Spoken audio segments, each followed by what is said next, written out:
মাধ্যমিক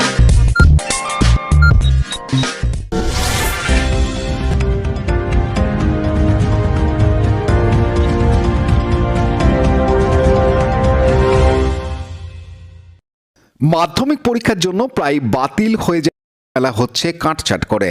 শর্ত সাপেক্ষে মেলার অনুমতি মেলার পরই শুরু হয় প্রস্তুতি। এদিন ত্রিবেণী কুম্ভ মেলা পরিচালন সমিতির পক্ষ থেকে ত্রিবেণীর সপ্তর্ষি ঘাট পরিদর্শন করা হয়। উপস্থিত ছিলেন কাঞ্চন বন্দ্যোপাধ্যায়, অশোক গাঙ্গুলি, স্বামী উত্তমানন্দ গিরি সহ সাধু সন্তরা।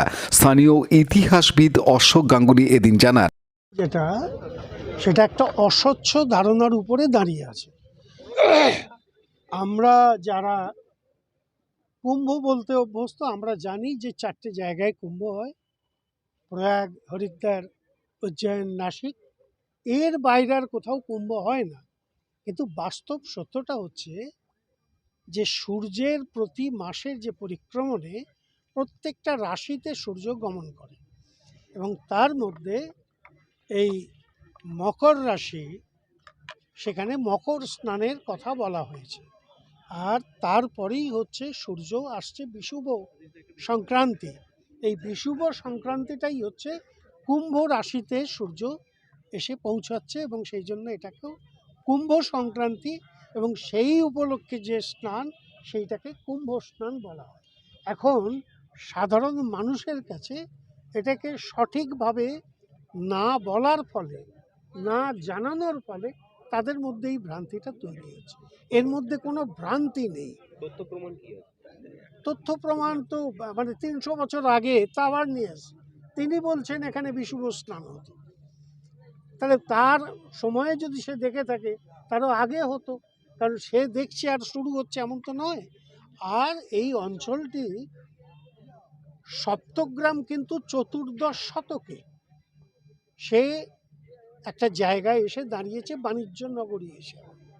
কিন্তু ত্রিবেণী তারও আগে লক্ষণ সেনের মহাভারতে, রামায়ণে, সর্বত্র কিন্তু ত্রিবেণী একটি তীর্থক্ষেত্র হিসাবে পরিগণিত। অন্যদিকে মেলা কমিটির চিফ পেট্রন কাঞ্চন বন্দ্যোপাধ্যায় জানান, নমস্কার সবাইকে। বহু বছর পর এখানে কুম্ভ নতুন করে শুরু করা হয়েছিল 2022 সালে। প্রথমবার কোভিড থাকার জন্য অনেক কম সংখ্যায় পুণ্যার্থী আসতে পেরেছিলেন এবং সন্ন্যাসীরা আসতে পেরেছিলেন। গেল বছর আমাদের যে কুম্ভ মহোৎসব করা হয়েছিল সেখানে সরকারি হিসেব মতে প্রায় 11 লক্ষ মানুষ এসেছিলেন। কুম্ভের স্নানের, শাহী স্নানের দিনে প্রায় 8 লক্ষ লোক এসেছিলেন। এবারে আমরা জানি যে অনেক বেশি পুণ্যার্থী এবং সাধু সন্তরা আসছেন সারা ভারতবর্ষ থেকে।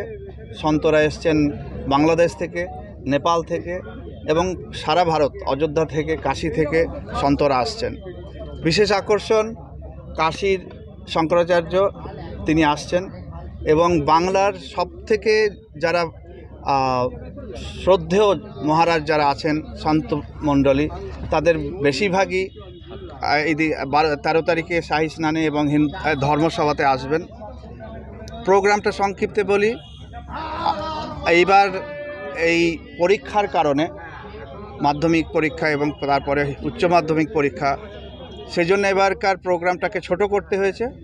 আমরা যথাসাধ্য আইন অনুযায়ী এবং ছাত্রছাত্রীদের যাতে অসুবিধে না হয় সেই অনুযায়ী আমরা চেষ্টা করেছি সাউন্ড বাইট কমানো এবং অনুষ্ঠানটাকে ছোট করার। 12 তারিখ সকাল থেকে অনুষ্ঠান শুরু হবে। 12ই ফেব্রুয়ারি ওই দিন রুদ্রাভিষেক, রুদ্রযজ্ঞ, মহাযজ্ঞ দিয়ে প্রোগ্রাম শুরু হবে। সকালে সূর্যোদয়ের সময় সূর্য নমস্কার এবং যোগ আসন এ সমস্ত হবে। তারপরে বিকালে একটা ধর্মসভা হবে, সেখানে বিশিষ্ট সন্তমণ্ডলী তারা প্রবচন দেবেন এবং বক্তব্য রাখবেন, এবং সন্ধেবেলায় একটা সাংস্কৃতিক অনুষ্ঠান হবে, সান্ধ্যানুষ্ঠান। সেখানে বাংলার বেশ কিছু বিশিষ্ট শিল্পী যারা উচ্চাঙ্গিক সঙ্গীত, নৃত্য এবং মিউজিক, যেমন শিখল এবং গৌড়ীয় নৃত্য, এই ধরনের বাউল, বিভিন্ন ধরনের প্রোগ্রাম সন্ধ্যে 6টা থেকে 9টা এই সময় স্থির আছে। 13 তারিখ সকালবেলায় এখানে যেটা আসল দিন কুম্ভের, যেদিন জ্যোতিষ মতে সূর্যদেব মকর রাশি থেকে কুম্ভ রাশিতে গমন করেন, সেই দিনটাকে বলা হয় কুম্ভ সংক্রান্তি। এই কুম্ভ সংক্রান্তি প্রত্যেক বছরই হয় এবং যে কোনো জায়গায় কুম্ভ সংক্রান্তি পালন করা যায়। এই কুম্ভ সংক্রান্তি একটা নির্দিষ্ট দিনে হয়, এটা একদিনের, তাকে বলা হয় অনুকুম্ভ, যেটা প্রয়াগেও হয়। প্রয়াগে মহাকুম্ভ, অর্ধকুম্ভ হওয়া, আবার অনুকুম্ভও হয়। সুজন মুখার্জির সাথে অনুপ্রামাণিকের রিপোর্ট, হুগলি নিউজ। সাজাই তো সবাই, কিন্তু যত্ন করে আর কজন সাজায়? নিজেকে আরও সুন্দর করে সাজিয়ে তুলতে আজই আসুন অর্নিকাস মেকওভার অ্যান্ড পার্লারে। Eyebrow, facial, waxing, pedicure, manicure, advance hair cutting, hair colour, hair spa, hair straightening, nail art, makeup, HD bridal makeup ও রিসেপশন পার্টি মেকআপ অতি যত্ন সহকারে করানো হয়। এছাড়াও এখানে কান ও নাক ফোটানো হয়। বিদ্রোহ বাড়িতে গিয়েও কোণে সাজানো হয়। অর্নিকাস মেকওভার অ্যান্ড পার্লার এখন আপনার বাড়ির কাছে, বইচি, উত্তরপাড়া স্টেশন রোড, বাটিকা, হুগলি।